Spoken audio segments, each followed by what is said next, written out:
পশ্চিম মেদিনীপুরে আসন্ন বিধানসভা নির্বাচনকে ঘিরে নতুন সমীকরণ তৈরি করল এসইউসিআই দলের প্রার্থীর নাম। একসময় প্রতিবাদে সামিল হয়ে পুলিশের নির্যাতনের শিকার হওয়া সুচিত্রাকেই প্রার্থী করেছে দল, যা ইতিমধ্যে লড়াইয়ের ময়দানে নেমে পড়েছে প্রার্থী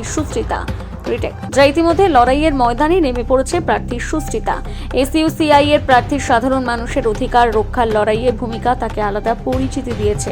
সেই সংগ্রামী ভাবমূর্তিকে সামনে রেখে ভোটের ময়দানে নামানো হয়েছে তাকে। তবে কেন্দ্রে মূল লড়াই যে সহজ নয় তা স্পষ্ট। শক্তিশালী সংগঠন ও ভোট ব্যাংক নিয়ে ময়দানে রয়েছে ভারতীয় জনতা পার্টি এবং তৃণমূল কংগ্রেস। ফলে ত্রিমুখী লড়াইয়ের সম্ভাবনা তৈরি হয়েছে মেদিনীপুর বিধানসভা নির্বাচনে, যেখানে এসইউসিআই প্রার্থী কতটা প্রভাব ফেলতে পারে সেটাই একটা বড় প্রশ্ন। রাজনৈতিক বিশ্লেষকদের মতে সুচিত্রার সংগ্রামী ইমেজ কিছুটা প্রভাব ফেলতে পারে, তবে শেষ পর্যন্ত এই লড়াইয়ে প্রধান প্রতিদ্বন্দ্বিতা ঘিরে থাকবে বিজেপি এবং তৃণমূলের শক্তি প্রদর্শনকে কেন্দ্র করে। এখন দেখার এই ত্রিমুখী লড়াইয়ে মেদিনীপুর বিধানসভার ভোটাররা কাকে কাকে বেছে নেন।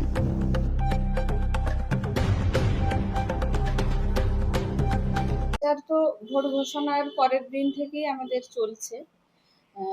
প্রথম দিকে আমরা দেওয়াল লিখন, তারপরে বাড়ি বাড়ি গিয়ে জনসংযোগ আমরা করছি। এই প্রচারে আমি যতদূর জনসংযোগে গিয়েছি তার মধ্যে খুব ভালোভাবেই আমি সাড়া পাচ্ছি।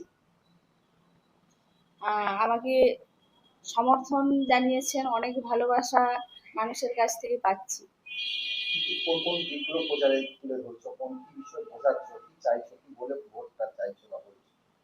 আসলে এসইউসিআই দল তো জানেন, সাধারণ মানুষের যে সমস্ত দাবিগুলো নিয়ে লড়াই আন্দোলন করে, গরিব মেহনতি মানুষের যে সমস্ত দাবি, শিক্ষার উপর যে আক্রমণ, তাছাড়া স্বাস্থ্য ব্যবস্থার উপর যে আক্রমণ, বিদ্যুতের দাম বাড়ছে, কৃষকদের ফসলের ন্যায্য দাম পাচ্ছে না, নারীদের নিরাপত্তা নেই, এবং সর্বোপরি যেটা, আমি ছাত্র সংগঠনের একজন কর্মী, ফলে শিক্ষার উপর যে আক্রমণ, এটা আমি মর্মে মর্মে উপলব্ধি করতে পারছি। আমাদের রাজ্যে দেখছি যে ৮,২০৭টা সরকারি স্কুল বন্ধ হতে চলেছে, এবং কিভাবে জাতীয় শিক্ষানীতির মধ্য দিয়ে কেন্দ্রীয় সরকার এই শিক্ষা বিলকে নিয়ে এসে সরকারি শিক্ষা ব্যবস্থাটাকে পুরোপুরি বেসরকারিকরণ করা একটা পণ্যে পরিণত করছে।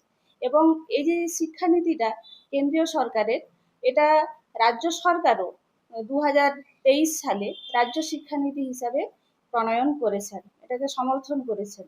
এই সমস্ত দাবিগুলো তুলে ধরছি। তার সাথে সাথে বিশেষ করে এই যে মেদিনীপুর বিধানসভার অভ্যন্তরে তো অনেকটা এরিয়াই জঙ্গলমহল এরিয়া।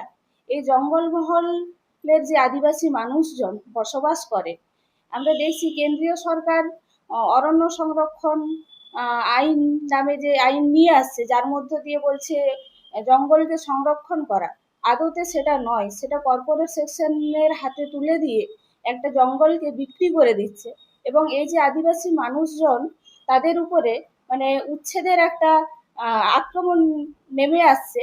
এবং আমরা দেখছি এসআইআর যে নির্বাচন সংশোধনী নামে যে কেন্দ্রীয় নির্বাচন কমিশন করছে, সেখানে কেন্দ্রীয় সরকারের মদতেই কিন্তু নির্বাচন কমিশন, এই যে সব থেকে বেশি আক্রমণ হচ্ছে গরিব আদিবাসী মানুষজনের উপরে।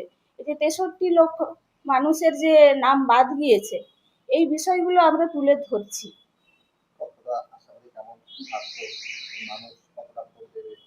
হ্যাঁ, মানুষজন তো যতদূর আমি গিয়েছি মানুষজনের কাছে সকলেই আমাকে সমর্থন জানিয়েছেন। এবং আমার যেহেতু অন্য একটা পরিচয় মানে আছে, যে ছাত্র আন্দোলন শিক্ষা আন্দোলনের সঙ্গে আমি যুক্ত আছি, এবং এই যে মেদিনীপুর মহিলা কোতোয়ালি থানায় যে ঘটনা ঘটেছে আমার উপর, যে শারীরিক অত্যাচার, আমি এবং আরও ৩ জন যে আমার সঙ্গী ছিল, কর্মীরা ছিল, এই বিষয়গুলো নিয়ে মানুষজন জানতে চাইছে।